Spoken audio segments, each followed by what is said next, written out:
नमस्कार दोस्तों, स्वागत है आपका आपके channel all in one exam पे। बिहार पुलिस 19,838 पदों की भर्ती की तैयारी कर रहे सभी अभ्यर्थियों के लिए ये वीडियो बेहद खास है। आज हम आधुनिक भारत के इतिहास के उन पिछले वर्षों के सवालों को लेकर आए हैं जिससे परीक्षा में प्रश्न पूछे जाने की प्रबल संभावना है। प्रीवियस ईयर्स के सवालों को हल करना न सिर्फ परीक्षा पैटर्न को समझने में मदद करता है, बल्कि इससे आपको यह अंदाज़ा भी लग जाएगा कि किन टॉपिक पे ज़्यादा फोकस करना चाहिए। तो ये वीडियो पूरा देखें, नोट्स बनाएं और आप अपने स्कोर को बेहतर बनाने के लिए इन सवालों को अभ्यास जरूर करें। तो चलिए शुरू करते हैं। चलिए फ्रेंड्स, शुरू करते हैं आधुनिक भारत का इतिहास से। देखिए, पहला है टॉपिक भारत में यूरोपियों का आगमन। इसके बारे में व्याख्या करेंगे। चलिए क्वेश्चन देखिए, क्वेश्चन क्या कर रहा है। क्वेश्चन है सर्वप्रथम यूरोपियन व्यापारी जो हिंद चीन आए थे, ये कौन थे। तो हिंद चीन आने वाले यूरोपियन व्यापारी थे पुर्तगाली। हिंद चीन क्षेत्र में व्यापार करने के उद्देश्य से सर्वप्रथम पुर्तगाली व्यापारी 16वीं शताब्दी में आए। पुर्तगालियों के पश्चात अन्य यूरोपीय क्रमश से डच, अंग्रेज, डेनिश तथा फ्रांसीसी व्यापारी के लिए क्षेत्र में आए थे। देखिए, हिंद चीन इंडो चाइना क्षेत्र में है। Vietnam, Laos, Myanmar, Thailand, Cambodia को शामिल किया गया था इस क्षेत्र में। नेक्स्ट क्वेश्चन देखिए, क्वेश्चन है भारत के व्यापारिक संबंध सबसे पहले किस यूरोपियन देश से स्थापित हुई थी। तो ये थे आपके ऑप्शन नंबर ए पुर्तगाल।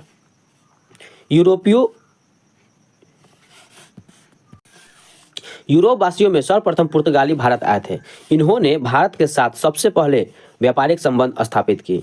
इन्होंने 1503 ईस्वी में कोचीन में अपनी पहली फैक्ट्री स्थापित की थी।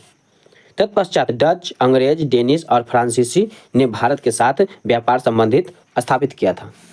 अगला क्वेश्चन देखिए, क्वेश्चन है पुर्तगालियों ने गोवा पर अधिकार कब किया। पुर्तगालियों ने गोवा पे अधिकार 1510 ईस्वी में की थी। पुर्तगालियों द्वारा सर्वप्रथम सन 1510 ईस्वी में गोवा पर अधिकार करने के श्रेय अल्फांसो डी अल्बुकर को जाता है। इसी ने बीजापुर के आदिल शाही सुल्तान से गोवा को जीत लिया। Alfonso de Albuquerque governor Bharat में पुर्तगाली शक्ति का वास्तविक संस्थापक था। इसने कोचीन को अपना मुख्यालय बनाया था। चलिए अगला क्वेश्चन देखिए, क्वेश्चन है भारत में पुर्तगाल उपनिवेश की राजधानी गोवा को बनाने वाले व्यक्ति थे। ये थे आपके option number B Alfonso de Albuquerque. अगला क्वेश्चन देखिए, भारत में पुर्तगालियों का पहला गवर्नर था। तो भारत में पुर्तगालियों का पहला गवर्नर था डी अल्मीडा पहला गवर्नर था। देखिए, भारत में पुर्तगालियों का पहला गवर्नर फ्रांसिस्को डी अल्मीडा था। इसने ब्लू वाटर पॉलिसी अपनाई थी। इसने वर्ष 1509 में संयुक्त मुस्लिम बेरे को पराजित किया। अल्मीडा के बाद अल्बुकर पुर्तगाली गवर्नर नियुक्त हुआ। इसे भारत में पुर्तगाली शक्ति की वास्तविक संस्थापक माना जाता है। अगला क्वेश्चन देखिए, क्वेश्चन है निम्न में से कौन सा भारत आने वाला पहला अंग्रेज जहाज है। तो ये थे आपके रेड ड्रैगन जो है भारत में आने वाले पहला अंग्रेज जहाज था। भारत आने वाला प्रथम अंग्रेज जहाज रेड ड्रैगन था। जहाज हेनरी मिडिलट के देख रेख में ईस्ट इंडियाज की यात्रा पर निकला था। हेक्टर एक अन्य अंग्रेजी जहाज था जो 1600 ईस्वी में भारत आया। इस जहाज का कप्तान विलियम हॉकिंस थे। अगला क्वेश्चन देखिए, वास्को डी गामा ने भारत की खोज कब की थी। तो ये थे आपके 1498 ईस्वी में। चलिए, वास्को डी गामा ने भारत की खोज यूरोप से भारत तक समुद्री मार्ग की खोज 1498 ईस्वी में की थी। वास्को डी गामा एक पुर्तगाली यात्री थे जो अफ्रीका के केप ऑफ गुड होप से होकर 1498 ईस्वी में भारत की कालीकट बंदरगाह पहुंचा। वास्को डी गामा वापस जाते समय भारतीय मसालों के साथ ले गया।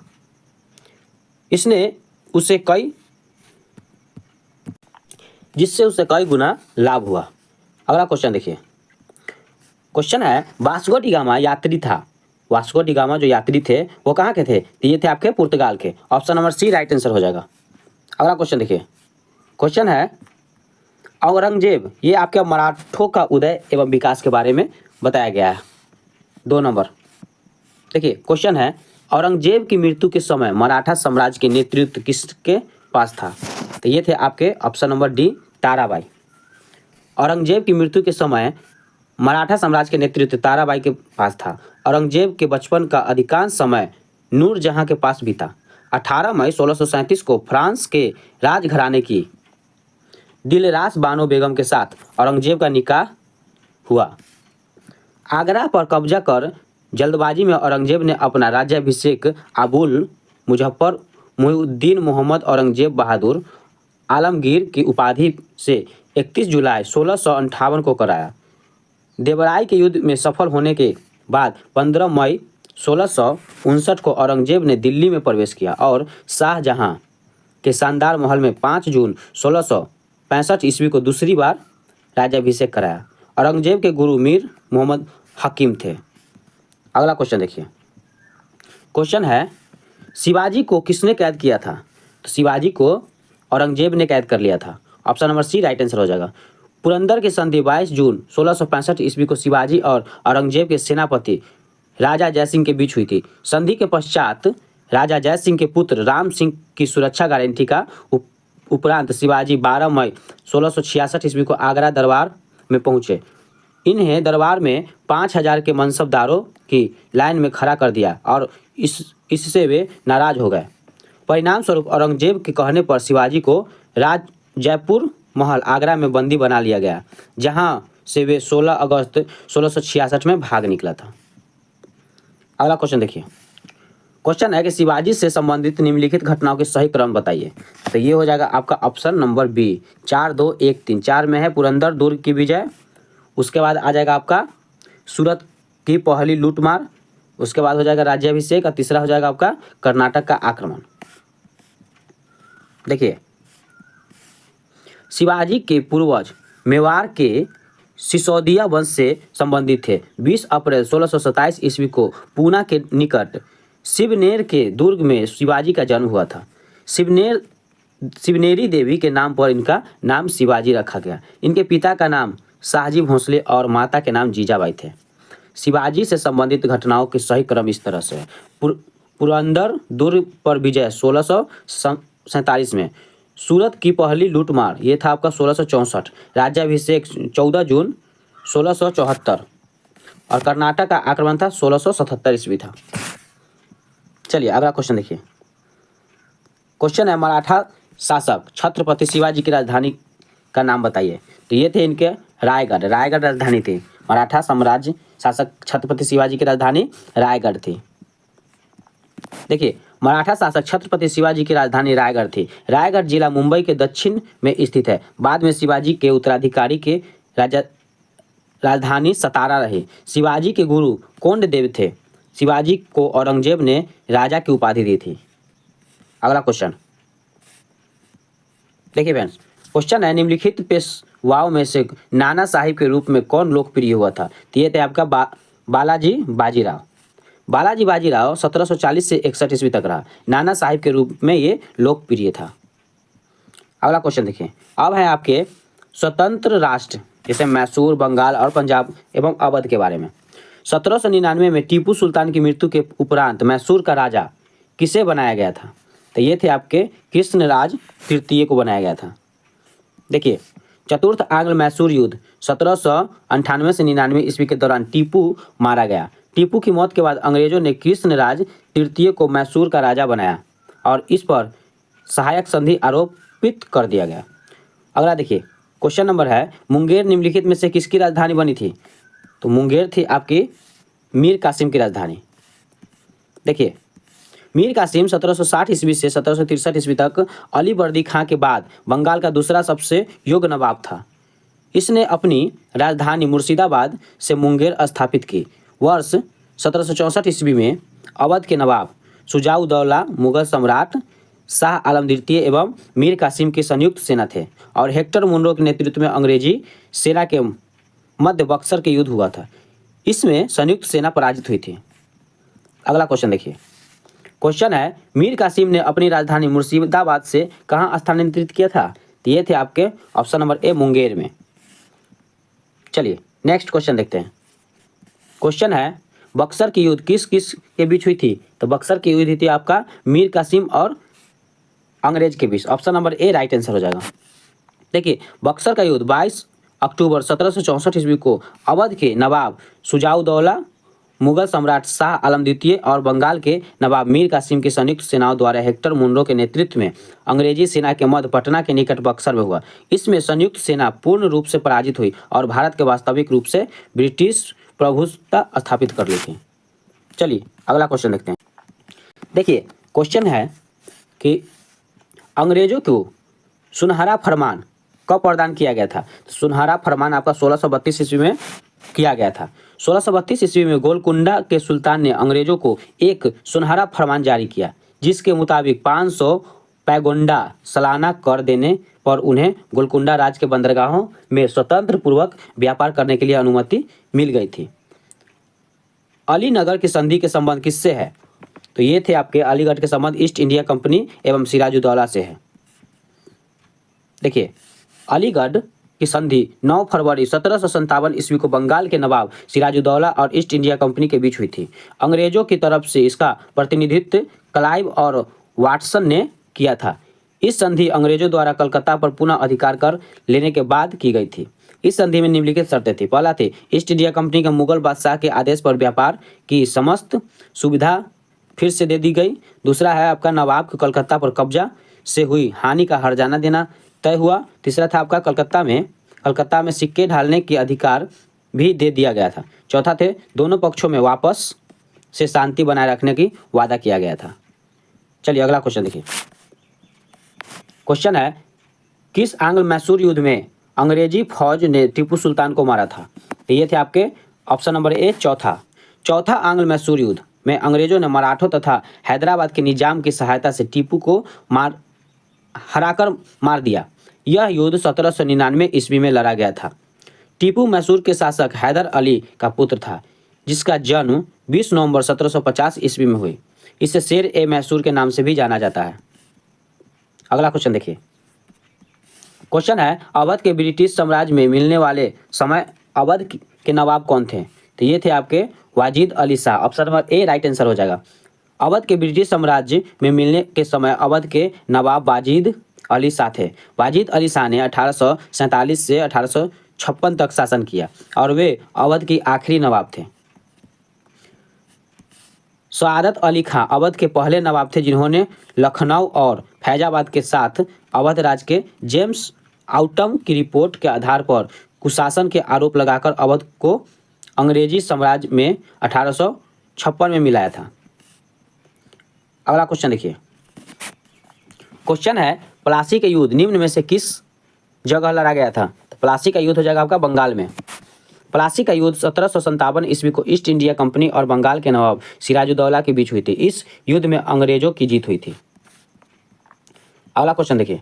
क्वेश्चन क्या कर रहा है किस ब्रिटिश जनरल ने पोर्टो नोवो में हैदर अली को हराया था। तो ये थे आपका sir Eyre Coote. Option number B right answer हो जाएगा। पोर्टो नोवो के युद्ध वर्ष 1781 में मैसूर के हैदर अली और सर आयरकुट के नेतृत्व में कंपनी फौजों के बीच हुई, जिसमें हैदर अली पराजित हुए थे। अगला क्वेश्चन है टीपू सुल्तान की राजधानी कहाँ थी। तो टीपू सुल्तान की राजधानी थी श्रीरंगपट्टनम। देखिए मैसूर के शासक टीपू सुल्तान की राजधानी श्रीरंगपट्टनम थी।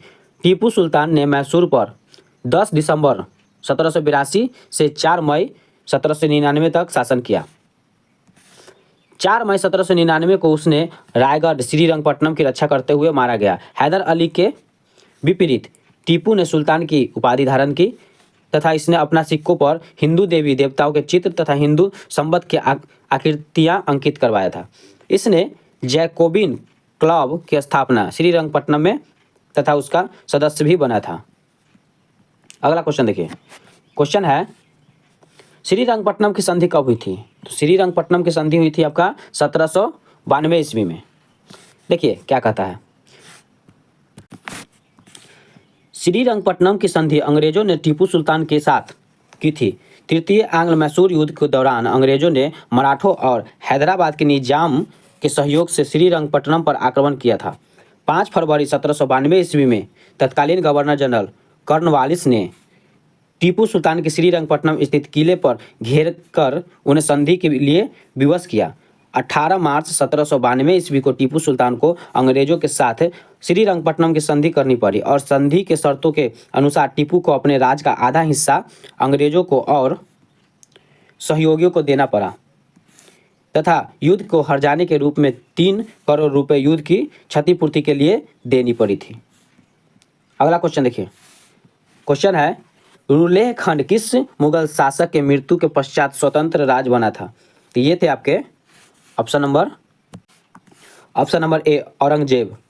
रुहेलखंड जो है यह औरंगजेब की मृत्यु के बाद स्वतंत्र राज्य बना, जिसका स्थापना रुलेहा पठान नवाब अली मोहम्मद खान बहादुर रुहेला द्वारा की गई थी। रुहेला अफगानिस्तान के रोह नामक क्षेत्र में आए थे। अगला क्वेश्चन देखिए। क्वेश्चन है, बंगाल में द्वैध शासन की स्थापना किसने की थी? तो बंगाल में द्वैध शासन की स्थापना आपका क्लाइव ने की थी। Clive, option number D right answer हो जाएगा। देखिए, भारत के द्वैध शासन प्रणाली के सर्वप्रथम शुरुआत रॉबर्ट क्लाइव ने की थी। इसने सर्वप्रथम 1756 में बंगाल के द्वैध प्रणाली की विकास शुरुआत की। इस प्रणाली के परिणाम स्वरूप राज्य के विषय को दीवानी और निजामत की विभाजित किया था। इस व्यवस्था के अंतर्गत कंपनी दीवानी और निजाम के कार्यों को निष्पादन भारतीयों के माध्यम से करती थी, परंतु वास्तविक शक्ति कंपनी के पास होती थी, अर्थात नवाब के पास दायित्व था पर अधिकार नहीं था। अगला क्वेश्चन देखिए। चलिए, अगला टॉपिक आपका है औपनिवेश अर्थव्यवस्था। देखिए, R.M. वर्ल्ड और जेम्स थॉमस कौन सी भू राजस्व व्यवस्था में संबंधित थे? तो ये थे आपके ऑप्शन नंबर बी महालवारी व्यवस्था। देखिए, R.M. वर्ल्ड तथा जेम्स थॉमस का संबंध महालवारी व्यवस्था से संबंधित है। इस व्यवस्था के तहत भू राजस्व की वसूली महाल गांव के समूह से की जाती है। किसान अपना अपना हिस्सा अदा करते हैं। यह व्यवस्था उत्तर पश्चिम प्रांत, मध्य प्रांत तथा पंजाब में लागू किया गया था। चलिए, अगला क्वेश्चन देखते हैं। क्वेश्चन है, ब्रिटिश ईस्ट इंडिया कंपनी की स्थापना कब हुई थी? तो ये थे आपके option number A right answer हो जाएगा 1600 ईस्वी में। ब्रिटिश ईस्ट इंडिया कंपनी की स्थापना 31 दिसंबर 1600 ईस्वी में the governor and company of merchant of London trading in the east Indies के नाम से हुई थी। ईस्ट इंडिया कंपनी का उद्देश्य ब्रिटिश साम्राज्यवाद और औपनिवेशवाद को बढ़ावा देना था। कंपनी की स्थापना के समय भारत के मुगल शासक अकबर थे। अगला क्वेश्चन देखिए। क्वेश्चन है आपके, ईस्ट इंडिया कंपनी को निम्नलिखित में से आरंभिक नारा क्या था? ईस्ट इंडिया कंपनी का जो है आरंभिक नारा ऑप्शन भूभाग है, बी में है आपका व्यापार और भूभाग, सी में है भूभाग नहीं व्यापार। ये आपका option number C right answer हो जाएगा। Option number C right answer हो जाएगा। चलिए, अगला देखते हैं। देखिए, दिसंबर 1600 ईस्वी में चार्टर एक्ट के द्वारा ब्रिटेन की महारानी एलिजाबेथ प्रथम ने एक व्यापारी company the governor and company of merchant of London trading into the East Indies की स्थापना की थी। 15 वर्षों के लिए पूर्वी क्षेत्रों में व्यापार करने के अधिकार प्रदान किया। ईस्ट इंडिया कंपनी के प्रारंभिक नारा भूभाग नहीं व्यापार था। अगला क्वेश्चन देखिए। क्वेश्चन है, अंग्रेजी सरकार द्वारा किस ईस्वी में सूती वस्त्रों पर आयात कर हटा लिया गया? तो ये थे आपके ऑप्शन नंबर बी 1881। देखिए, भारतीय सूती वस्त्र उद्योग के वास्तविक विकास 1851 में बॉम्बे शिपनिंग एंड वीविंग मिल्स की स्थापना के साथ शुरू हुई थी। अंग्रेजी सरकार द्वारा सूती वस्त्रों पर आयात कर 1881 ईस्वी में हटा लिया गया था। सूती वस्त्र उद्योग की उत्पत्ति 1818 ईस्वी में शुरू हुई थी। अगला आपका टॉपिक आ गया समाचार पत्र एवं पत्रिका। देखिए, गांधी जी द्वारा निम्नलिखित में से कौन सा समाचार पत्र शुरू किया गया था? तो ये थे आपके option number a young India. देखिए, भारत के राष्ट्रपिता महात्मा गांधी का जन्म 2 अक्टूबर 1869 ईस्वी में पोरबंदर गुजरात में हुआ था। यंग इंडिया समाचार पत्र का प्रारंभ गांधी जी द्वारा किया गया था। गांधी जी का अन्य पुस्तकें Harijan, Navjivan, Hind Swaraj, my experiment with truth आदि है। नेशनल हेराल्ड पत्रिका का संपादन पंडित जवाहरलाल नेहरू द्वारा किया गया था। अगला क्वेश्चन देखिए। क्वेश्चन, भारत में प्रथम अंग्रेजी समाचार पत्र आरंभ हुआ था। तो ये थे आपके J.A. हिक्की द्वारा अंग्रेजी समाचार पत्र शुरुआत की गई थी। भारत में प्रथम अंग्रेजी समाचार पत्र 1780 ईस्वी में जेम्स ऑगस्ट हिक्की प्रकाशित की थी। इनका नाम द बंगाल गजट अथवा द कलकत्ता जनरल एडवर्टाइज था। अगला देखिए, निम्नलिखित में से किसने इंडियन ओपिनियन नामक समाचार पत्र आरंभ किया था? ये थे आपके option number B, Mahatma Gandhi. देखिए, इंडियन ओपिनियन समाचार पत्र महात्मा गांधी द्वारा आरंभ किया गया था। इंडियन ओपिनियन समाचार पत्र गुजराती, हिंदी, तमिल और अंग्रेजी में प्रकाशित की गई थी। 1904 में इसके प्रकाशन कार्यालय को डरबन के निकट फिनिक्स में स्थापित की गई थी। ये थे फिनिक्स एक जगह। अगला देखिए, समाचार पत्र रस्त गोपतार सच बताने वाला का संबंध निम्नलिखित में से किस धर्म के सुधारों से है? ये थे आपके फारसी। समाचार पत्र रास्त गोपतार बॉम्बे के संचालित होने वाली एक पेपर था जिसे 1854 ईस्वी में दादा भाई नौरोजी द्वारा शुरू किया गया था। इस समाचार पत्र का संबंध पारसियों का सामाजिक सुधारों से है। नेक्स्ट क्वेश्चन देखिए, क्वेश्चन है निम्नलिखित में से कौन सा युग संपादक और समाचार पत्र सुमेलित नहीं है? तो ये थे आपके option number D, Annie Besant जो है सर्वेंट ऑफ इंडिया सोसाइटी का नहीं है। देखिए, यहाँ पे है संवाद कैमुदी का संस्थापक है राजा राम मोहन राय। सोम प्रकाश का है ईश्वर चंद्र विद्यासागर। अमृत बाजार पत्रिका का है Moti Lal Ghosh. Servant of India society का है गोपाल कृष्ण गोखले। न्यू इंडिया एवं कॉमनवेल्थ है एनी बेसेंट का। अगला क्वेश्चन देखिए, दक्षिण अफ्रीका में प्रवास के दौरान महात्मा गांधी ने कौन सी पत्रिका प्रकाशित की थी? तो ये थे आपका Indian opinion. Option number B right answer हो जाएगा। दक्षिण अफ्रीका के प्रवास के दौरान 1904 में महात्मा गांधी द्वारा शुरू किया गया इंडियन ओपिनियन एक समाचार पत्र था। इसके प्रथम संपादक मनसुखलाल नजर थे। राष्ट्रपिता महात्मा गांधी ने साप्ताहिक हिंदी नवजीवन तथा हरिजन सेवक नामक समाचार पत्रों का संपादन भी किया। वर्ष 1921 में गांधी जी ने साप्ताहिक अखबार नवजीवन को प्रकाशित शुरू किया था। न्यू इंडिया एक दैनिक समाचार पत्र था। 1914 में एनी बेसेंट द्वारा प्रकाशित किया गया था। इस अखबार के संपादक एवं प्रकाशक बिपिन चंद्र पाल थे। अगला क्वेश्चन देखिए, महात्मा गांधी ने कौन सी पत्रिका शुरू की थी? तो ये थे आपके Harijan. Option number C right answer हो जाएगा। महात्मा गांधी के पूरा नाम मोहनदास करमचंद गांधी है। इनके पिता का नाम से भी जाना जाता है। इन्होंने 1933 ईस्वी में हरिजन नामक साप्ताहिक पत्रिका शुरू की थी। इनका मुख्य उद्देश्य व्यापार के रूप में जनता को शिक्षा देना था। समाज का समस्याओं पर चर्चा करने का और स्वराज के लिए लोगों को प्रेरित करना इनका मेन मुख्य काम था। तो चलिए फ्रेंड्स, आज के लिए इतना ही। मिलते हैं अगले वीडियो में। अगर आप मेरे चैनल पर नए हैं तो मेरे YouTube channel all in one को सब्सक्राइब करके बेल आइकन जरूर दबा लीजिएगा, जिससे नए वीडियो का नोटिफिकेशन आप तक तुरंत पहुँचे।